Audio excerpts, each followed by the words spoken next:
Hello friends, welcome to our programme of reverse ageing. आप सभी का इस प्रोग्राम में स्वागत है। हमने ये प्रोग्राम उन खास लोगों के लिए डिज़ाइन किया है जो अपनी किसी भी उम्र में जवान रहना चाहते हैं, तंदुरुस्त रहना चाहते हैं और फिट रहना चाहते हैं। और अगर आप हमारे इस प्रोग्राम में हैं तो आप यकीनन उन लोगों में से एक हैं। हमने इस प्रोग्राम को डिज़ाइन करने के लिए कई सालों में कई बुक्स को स्टडी किया है, कई साइंटिस्ट की रिसर्च को स्टडी किया है और उसके बाद ये प्रोग्राम डिज़ाइन किया है। इस प्रोग्राम के अंदर कई मॉडर्न साइंटिस्ट की थ्योरी को शामिल किया गया है और इसे इस तरह से डिज़ाइन किया गया है कि कोई भी इंसान इसके टिप्स और टेक्निक को समझकर अपनी ज़िंदगी में आसानी से अप्लाई कर सकता है। आप इस प्रोग्राम को समझकर इसका इस्तेमाल करके ना सिर्फ आप अपनी बढ़ती उम्र में भी जवान बने रह सकते हैं बल्कि अपनी उम्र को रिवर्स भी कर सकते हैं और अपनी ज़िंदगी में कुछ ऐसे जादुई बदलाव ला सकते हैं जिसे देखकर सारी दुनिया हैरान रह जाए। अगर आप इस प्रोग्राम को ठीक से समझेंगे और इसकी टेक्निक्स को अपनी लाइफ में ठीक से अप्लाई करेंगे तो इसके रिजल्ट्स 30 दिनों में आपके सामने होंगे। जैसे जैसे आप इसे अपनी लाइफ में अप्लाई करेंगे वैसे ही लोग आपको कहने लगेंगे कि आप पहले से ज़्यादा जवान होने लगे हैं, आपकी बॉडी ज़्यादा फिट नज़र आने लगी है और आपका एनर्जी लेवल पहले से बेहतर हो गया है। इंसान ने मॉडर्न साइंस की मदद से ऐसी हज़ारों खोजें की हैं जिसके बारे में कुछ 100 साल पहले सोचा नहीं जा सकता था और वो अभी भी रुके नहीं हैं। रोज़ नई खोजें हो रही हैं और आज के इंसान की सबसे बड़ी ख्वाहिश ये है कि वो अमर होना चाहता है, लेकिन अभी तक वो इस पर जीत हासिल नहीं कर पाया। लेकिन फिर भी कुछ साइंटिस्ट लगातार इसकी रिसर्च में लगे हुए हैं। वो लगातार ये जानने की कोशिश कर रहे हैं कि हमारे शरीर में आखिर बुढ़ापा आता क्यों है और हम बूढ़े होकर मरते क्यों हैं। बढ़ती उम्र के साथ साथ हमारे शरीर के अंदर कौन कौन से बदलाव आते हैं, ऐसे कौन से कारण हैं जो हमारी बढ़ती उम्र के लिए या हमारे बुढ़ापे के लिए रिस्पॉन्सिबल हैं।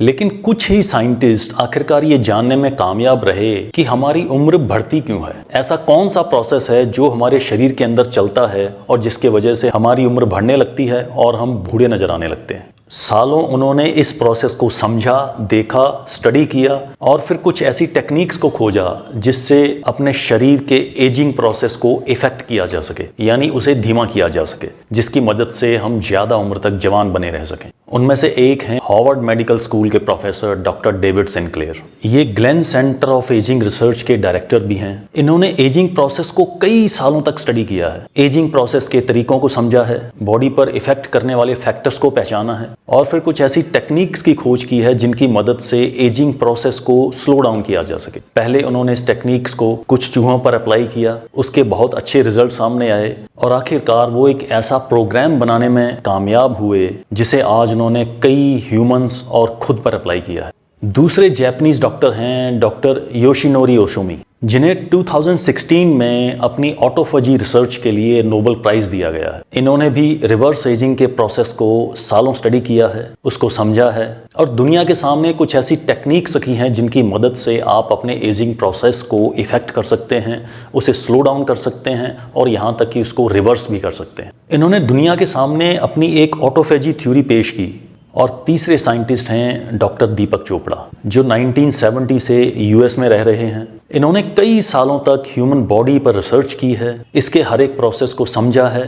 80 से ज़्यादा ह्यूमन बॉडी की रिसर्च के ऊपर बुक्स लिखी हैं जो न्यूयॉर्क बेस्ट सेलर्स हैं। इनमें से एक बुक है एजलेस बॉडी टाइमलेस माइंड, जिसमें इन्होंने माइक्रो लेवल पर समझाया है कि हमारी एजिंग प्रोसेस कैसे काम करती है, उसे कैसे रोका या कम किया जा सकता है और माइक्रोन लेवल पर जाकर ये समझाया है कि असल में हमारे शरीर की कोई उम्र नहीं होती, age is just a number. हमने अपने इस प्रोग्राम में इन सभी साइंटिस्ट द्वारा किए गए रिसर्चेस, उनकी थ्योरी और उनके द्वारा बनाई गई टेक्निक्स को शामिल किया है। और अगर आप भी इन तरीकों को अपनी ज़िंदगी में हमारे बताए गए तरीकों से शामिल करेंगे तो आप भी अपनी उम्र के एजिंग प्रोसेस को स्लो डाउन कर सकते हैं, उसे रोक सकते हैं या फिर उसे रिवर्स भी कर सकते हैं। इस सारे प्रोग्राम के दौरान आपने हमारे द्वारा बताई गई टेक्निक्स को ध्यान से सीखना है, उनके नोट्स बनाने हैं और उन्हें अपनी लाइफ में इम्प्लीमेंट करना है। आइए चलते हैं इस प्रोग्राम के चैप्टर 1 की तरफ, जिसमें हम ये जानेंगे कि हमारी उम्र क्यों और कैसे बढ़ती है।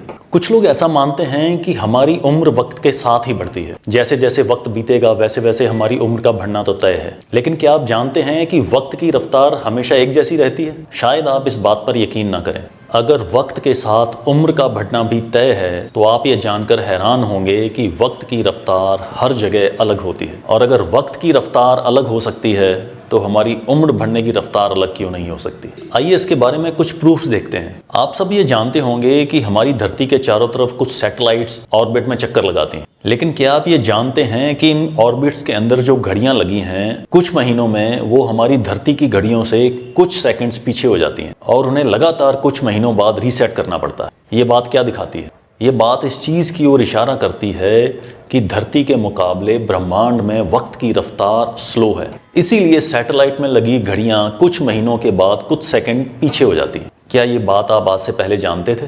हमारे यूनिवर्स में एक जगह होती है जिसे कहते हैं ब्लैक होल। ब्लैक होल एक ऐसी जगह है जहां पर वक्त की रफ्तार बहुत ज़्यादा कम हो जाती है। अगर वैज्ञानिकों द्वारा दिए गए आंकड़ों पर यकीन करें तो एक ब्लैक होल के पास वक्त की रफ्तार 80 गुना कम हो जाती है। इसका मतलब क्या है? इसका मतलब है कि धरती पर बिताए गए 80 साल एक ब्लैक होल के पास बिताए गए 1 साल के बराबर है। यानी कि हमारे यूनिवर्स में, या यूं कहें कि हमारे आसपास वक्त की रफ्तार अलग अलग है। और अगर वक्त की रफ्तार अलग अलग हो सकती है तो क्या हमारे उम्र की बढ़ने की रफ्तार को अलग अलग नहीं किया जा सकता? बिल्कुल किया जा सकता है। आइए वक्त की रफ्तार को एक सिंपल एग्जाम्पल से समझने की कोशिश करते हैं। जरा इमेजिन करिए कि आप दिल्ली से एक ट्रेन में सवार होते हैं और आपको जयपुर तक का सफ़र तय करना है, जो सफ़र लगभग 3 घंटे का है। आप जैसे ही ट्रेन में अपनी सीट पर जाकर बैठते हैं, ट्रेन चलती है, वैसे ही आपके आसपास का माहौल इतना तकलीफ़देह बन जाता है कि आपका अपनी सीट पर बैठना बड़ा मुश्किल हो जाता है। आपके पास बैठे लोग सिगरेट पी रहे हैं, वहाँ बहुत शोर हो रहा है, वहाँ बहुत ज़्यादा भीड़ हो चुकी है, बच्चों के रोने की आवाज़ें आ रही हैं। आप ये सब कुछ देखकर बहुत बेचैन होते हैं। आपको लगता है कि बस मेरा किसी तरह स्टेशन आ जाए और मैं उतर जाऊं। लेकिन वक्त और ट्रेन अपनी रफ्तार से चलते हैं। आप बार बार अपनी घड़ी की तरफ देखते हैं, आपको ऐसा लगता है कि वक्त बीत ही नहीं रहा।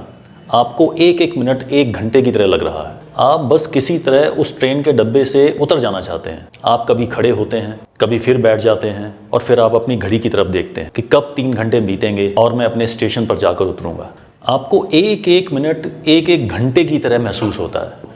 किसी तरह आप वो अपना सारा सफ़र तय करते हैं। 3 घंटे बाद आपका स्टेशन आता है और आप उतर जाते हैं। और जैसे ही आप उतरते हैं, आपको एक राहत की सांस आती है। आपको ऐसा लगता है कि आप बहुत लंबा सफ़र तय करके आए हैं। आपका शरीर और आपका दिमाग थक चुका है, आप आराम चाहते हैं और आपको वो 3 घंटे का बिताया सफ़र 30 घंटों की तरह लगता है। लेकिन वहीं दूसरी तरफ एक दूसरी सिचुएशन को देखते हैं। आप एक ट्रेन में बैठते हैं और आपका 3 घंटे का सफ़र है। ट्रेन में बैठते ही आपको एक अपना पुराना दोस्त मिल जाता है। आप उसे देखकर बड़ा खुश होते हैं। वो आपके पास बैठ जाता है और धीरे धीरे आप उसके साथ अपनी पुरानी खट्टी मीठी यादों को याद करके खूब इंजॉय करते हैं। आपको वक्त का पता ही नहीं चलता और अचानक आपका स्टेशन आ जाता है। आप घड़ी की तरफ देखते हैं। आप कहते हैं, अरे 3 घंटे बीत भी गए, मुझे तो वक्त का पता ही नहीं लगा। आपको लगता है कि ये 3 घंटे सिर्फ आधे घंटे में बीत गए। आप ट्रेन से उतरते हैं, आपका मूड अच्छा है, आप फ्रेश फील करते हैं और आपको लगता है कि आपने ये सफ़र सिर्फ आधे घंटे में तय कर लिया। आपने दोनों तरह की सिचुएशन के फ़र्क को महसूस किया। पहली सिचुएशन में 3 घंटे 30 घंटों के बराबर थे और दूसरी सिचुएशन में वही 3 घंटे आधे घंटे के बराबर थे। और यही वक्त का सिद्धांत है। टाइम अलग जगह, अलग माहौल में अलग तरीके से ट्रैवल करता है और ये उस तरह ट्रैवल भी कर सकता है जैसे आप इसे चाहें। अब हम थोड़ा ये जानने की कोशिश करेंगे कि आखिरकार हमारी उम्र बढ़ती क्यों है, हमारे शरीर पर बुढ़ापा क्यों आता है, ये एजिंग प्रोसेस है क्या, हमारे शरीर के अंदर ऐसे कौन से चेंजेस होते हैं जिनकी वजह से हमारा शरीर बूढ़ा नजर आने लगता है। दरअसल इन सब की वजह है हमारे शरीर के अंदर होने वाला एक ऑक्सीडेशन प्रोसेस। और ये ऑक्सीडेशन प्रोसेस होता है हमारे बॉडी सेल्स के अंदर। दरअसल बूढ़ा हमारा शरीर नहीं होता, बूढ़े होते हैं वो सेल्स जिन सेल्स से बना है हमारा शरीर। आइए इस ऑक्सीडेशन प्रोसेस को समझते हैं। आप ये तो जानते ही होंगे कि हमारे शरीर का हर एक अंग बहुत छोटे सेल से मिलकर बना है। यानी हमारे शरीर की सबसे छोटी इकाई है सेल। ये सारे सेल इकट्ठे होकर ऊतक बनाते हैं, ऊतक से हमारे मसल्स बनते हैं, मसल से हमारे अंग बनते हैं और अंगों से हमारा शरीर बनता है। दरअसल बढ़ती उम्र के साथ हमारे शरीर के बॉडी सेल्स के अंदर एक ऑक्सीडेशन प्रोसेस होता है जिससे हमारे शरीर के सेल्स बूढ़े और कमजोर होने लगते हैं। और जब हमारे बॉडी सेल्स बूढ़े और कमजोर होते हैं जिससे हमारा शरीर भी बूढ़ा और कमजोर नजर आने लगता है। लेकिन ये ऑक्सीडेशन होता क्या है?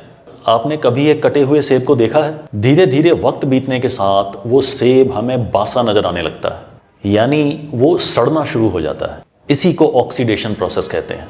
अगर हम उस कटे सेब पर नींबू का रस लगा दें तो ये ऑक्सीडेशन प्रोसेस थोड़ी देर के लिए रुक जाता है। ठीक यही प्रोसेस हमारे बॉडी सेल्स के अंदर भी होता है। दरअसल हमारा शरीर लगातार नए बॉडी सेल्स बनाता रहता है और पुराने सेल्स डैमेज होकर हमारे शरीर से निकल जाते हैं और उनकी जगह नए बने सेल्स ले लेते हैं। और जब हमारे नए बॉडी सेल्स बनने की रफ्तार कम हो जाती है तो हमारे शरीर में बूढ़े सेल्स की गिनती ज़्यादा हो जाती है, जिसकी वजह से हमारा शरीर भी बूढ़ा नजर आने लगता है। अब हमने देखा कि हमारे एजिंग प्रोसेस के पीछे मेन दो रीज़न हैं। पहला रीज़न कि हमारे बॉडी सेल्स का ऑक्सीडेशन प्रोसेस और दूसरा हमारे बॉडी में नए सेल्स बनने की रफ्तार का कम होना। अब गौर करने वाली बात यह है कि क्या हम अपने एजिंग प्रोसेस को स्लो कर सकते हैं या उसे रिवर्स कर सकते हैं? तो इसका जवाब है हाँ। मगर कैसे? अगर हम अपने बॉडी सेल्स के अंदर ऑक्सीडेशन प्रोसेस को रोक दें और अपने शरीर में नए सेल्स बनने की रफ्तार को कायम रखें तो हमारे शरीर पर एजिंग इफेक्ट का असर नज़र नहीं आएगा और हम ज़्यादा देर तक जवान, तंदुरुस्त और हेल्दी बने रह सकते हैं।